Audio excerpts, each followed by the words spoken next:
Eighth class. नमो नमः सभी को। ठीक है, अभी तक हमने नवम पाठ तक अपना सिलेबस कंप्लीट कर लिया था। आज हम 10वां पाठ को पढ़ेंगे। किसके 10वें पाठ को? 10वां पाठ का नाम है नीति नवनीतनम। नीति नवनीतम यानी नीति वचन रूप संस्कार रूपी वचन, यानी नैतिक शिक्षा देने वाले रूपी नवनीतम, यानी नीति वचन रूपी नवनीत, यानी अच्छे संस्कार नैतिक की शिक्षा देने वाले क्या है, इसमें श्लोकों का वर्णन किया गया है। तो पाठ का नाम क्या है? नीति नवनीतम, नीति वचन रूपी नवनीत। ठीक है बच्चों, इस पाठ में मनुस्मृति का है, श्लोकों का संकलन है, इसमें श्लोकों को दिया गया है।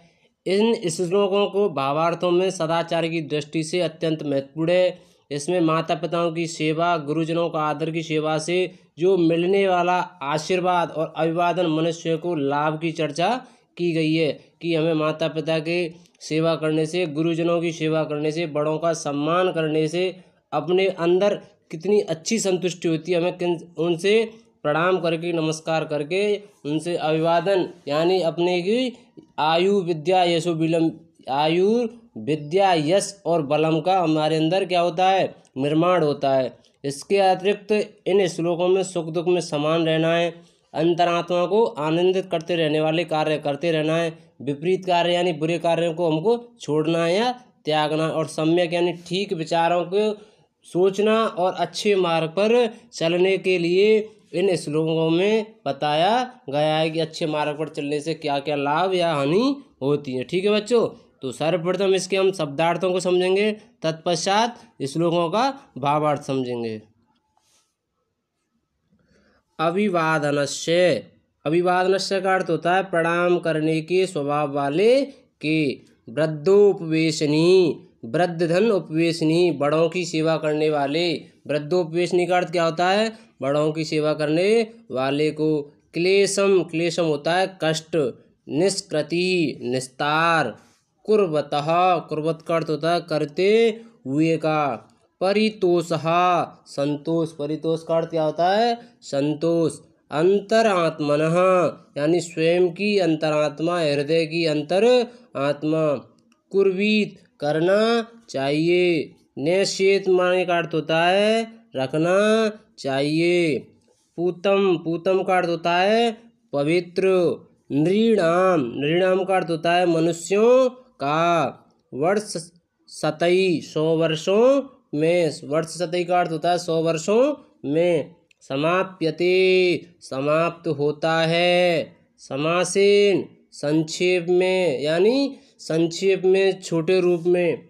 विद्यात का अर्थ होता है जानना चाहिए। विद्यार्थ का अर्थ क्या होता है? जानना चाहिए। सत्यपूताम, सत्य में पवित्र, सत्यता में ही सच है, यही है शब्दार्थ। ठीक है, शब्दार्थों को समझ लिया। अब हम श्लोकों को एक एक श्लोक को उसके अर्थ को और भावार्थ को समझेंगे। ठीक है बच्चों, देखो यानी 10वां पाठ है नव नीति नवनीतम, यानी नीति वचन यानी अच्छे रूपी नवनीत या श्लोक। इस श्लोक में अच्छे संस्कारों, माता पिताओं की सेवाओं को प्रसन्न करने से मनुष्य को लाभ की चर्चा की गई है। अभिवादनशीलस्य, एक एक शब्द का उच्चारण और उसका अर्थ देखना। अभिवादनशीलस्य नित्यं वृद्धोपवेशनः चत्वारि तस्य वर्धन्ते आयुर्विद्या यशो बलम। आयुर्विद्या यशो बलम। अभिवादनशीलस्य यानी प्रणाम करने के स्वभाव वाले के। अभिवादनशीलस्य का अर्थ होता है प्रणाम करने वाले स्वभाव के। वृद्धोपवेशनः, नित्यम यानी नित्यम का अर्थ होता है हमेशा, निरंतर। वृद्ध उपवेशना का अर्थ होता है बड़ों की सेवा करने वाले। चत्वारि, 4। तस्य, उसके। वर्धन्ते, वर्धन्ते का अर्थ होता है बढ़ते हैं।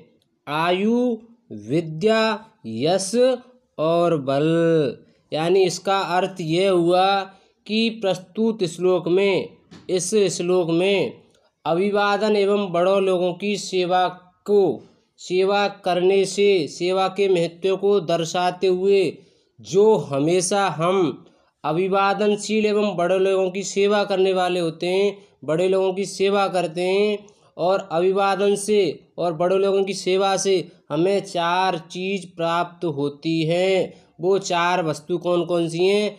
आयु यानी दीर्घ आयु बढ़ती है, विद्या विद्या की अधिक प्राप्ति होती है, यश यानी अपनी कीर्ति फैलती है, और बल में भी वृद्धि होती है। यानी आयु, विद्या, यश और बल में इन चीज़ों से अभिवादन और बड़े लोगों की सेवा करने से वृद्धि होती है। अर्थात हमें निरंतर हमेशा बड़े लोगों की सेवा करना और अपने व्यवहार में अभिवादन एवं नम्रतापूर्व व्यवहार करना, इसी से हमें 4 चीज़ें प्राप्त होती हैं। नंबर 1 आयु, विद्या, यश और बल।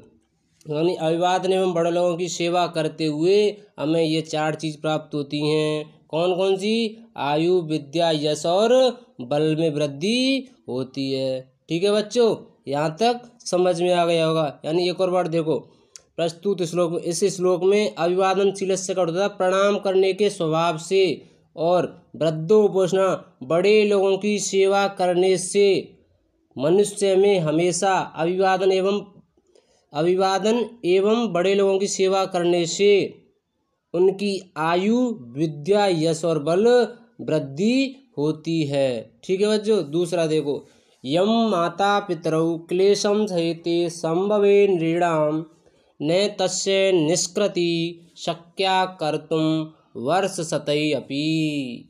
यम माता पितरौ जिनके माता पिता क्लेशम यानी झगड़ा करते हैं, क्लेश को पालन करते हैं, कष्ट को देते हैं, सहेते सहन किया जाता है, संभवे जन्म देने में, संभवे का अर्थ क्या होता है? जन्म देने में, नृणाम होता है मनुष्यों के, नृणाम का अर्थ होता है मनुष्य के, न का अर्थ होता है नहीं, तस्य माने उसकी, निष्कृति यानी मनुष्यों की निष्कृति क्या हो जाती है? निष्कृति का अर्थ अरे अभी बता, निष्कृति होती है उनके उपकारों कष्ट देने वाले के निस्तारण से। शक्या कर्तुम वर्षतै अपि यानी निष्कृति होती है निस्तार, और शक्या यानी सहन करने वाला असंभव भी कार्य को, वर्ष शतै अपि 100 वर्षों में भी, वर्ष शतै अपि का अर्थ होता है 100 वर्षों में भी, निष्कृति निस्तार उसका निराकरण, शक्या का अर्थ होता है शक्या का असंभव भी कार्य, शक्या का असंभव या कष्ट कार्य। अर्थात इस श्लोक में माता पिता के महत्व को दर्शाया गया है। इस श्लोक में क्या बताया गया है? माता पिता के महत्व को दर्शाया गया है कि मनुष्य को जन्म देने वाले यम माता पितरौ क्लेशम सहिते संभवे का अर्थ होता है जन्म देने वाले, नृणाम मनुष्य के, क्लेशम झगड़ा या कष्ट सहन करते हैं, माता पितरौ कि मनुष्य को जन्म देने वाले, उनके पालन पोषण में जो कष्ट सहन करते हैं माता पिता, जो बालकों के पालन पोषण में या जन्म देने में जो कष्ट सहन करते हैं, उस कष्ट का निस्तारण मनुष्य 100 वर्षों में भी नहीं कर सकता। अर्थात माता पिताओं के द्वारा किया गया उपकार एवं कष्टों का निस्तारण करना असंभव है। अर्थात इस श्लोक में यह बताया गया है कि माता पिता के महत्व को माना जाए कि माता पिता जो जन्म देने और पालन पोषण में जो हमें कष्ट देते हैं ना, आप स्वयं कष्ट सहन करते हैं हमारा पालन पोषण करने में, उनका 100 वर्षों में भी हम एहसान को नहीं चुका सकते, उनका निस्तारण यानी उनके कष्ट का हम निवारण नहीं कर सकते। क्योंकि जो माता पिता जन्म देकर हमारे कष्ट को सहते हैं, जो अपने स्वयं कष्ट देते हैं, स्वयं को कष्ट हमारे पालन पोषण में स्वयं कष्ट को सहन करते हैं, उनका हम कभी भी एहसान नहीं चुका सकते, उनका निराकरण नहीं कर सकते। मनुष्य कभी भी अपने माता पिताओं का निराकरण या एहसान को नहीं चुका सकता, क्योंकि माता पिता जो जन्म देने में अपने स्वयं को कष्ट सहन करते हैं स्वयं का, और हमारे पालन पोषण में, अपने बालकों के पालन पोषण में जो कष्ट को सहन करते हैं, उसका हम कभी भी निराकरण या एहसान को नहीं चुका सकते। अर्थात पहले श्लोक में तो यानी अभिवादन में बड़े लोगों की सेवा को महत्व को दर्शाया गया है कि उनसे हमें क्या क्या प्राप्त होता है। दूसरे श्लोक में माता पिता के महत्व को दर्शाया गया है। अब तीसरा देखो, तयो नित्यं प्रियं कुर्यादा च अर्यस्य च सर्वदा तेषु एव त्रिषु तुष्टेषु तपः सर्वं समाप्यते। तपः सर्वं समाप्यते, यानी इस श्लोक में माता पिता व गुरु को प्रिय लगने वाले कार्य की हमेशा वृद्धि यानी उसके लाभ बताया गया है। माता पिताओं के द्वारा जो कार्य और गुरुओं को प्रिय लगने वाला कार्य हमेशा हमें करना चाहिए। अर्थात माता पिताओं को पसंद आए जो कार्य उससे संतुष्ट हो और गुरुजनों को संतुष्ट हो, उस कार्य के बारे में बताया गया है। त्रयो नित्यम, त्रयो नित्यम यानी माता पिताओं को, उन दोनों को, उन तीनों को, तयो नित्यम उन तीनों को, प्रियम अच्छा लगने वाला, कुर्यात करना चाहिए, से अर्यस्य चे सर्वदा, चे माने और, सर्वदा माने हमेशा, तेषु एवह क्योंकि, त्रिषु उन तीनों के, तुष्टेषु संतुष्ट और प्रसन्न होने पर, तुष्टेषु का अर्थ प्रसन्न होने पर, तपः सर्वं समाप्यते संपूर्ण तप फल मिल जाता है। अर्थात इस श्लोक में माता पिता व गुरु को प्रिय लगने वाले कार्य हमेशा हमें करना चाहिए। त्रयो नित्यम प्रियम कुर्यात् च अर्यस्य च यस्य च सर्वदा, यानी माता पिता और गुरुजनों को प्रिय लगने वाला कार्य ही हमेशा करना चाहिए।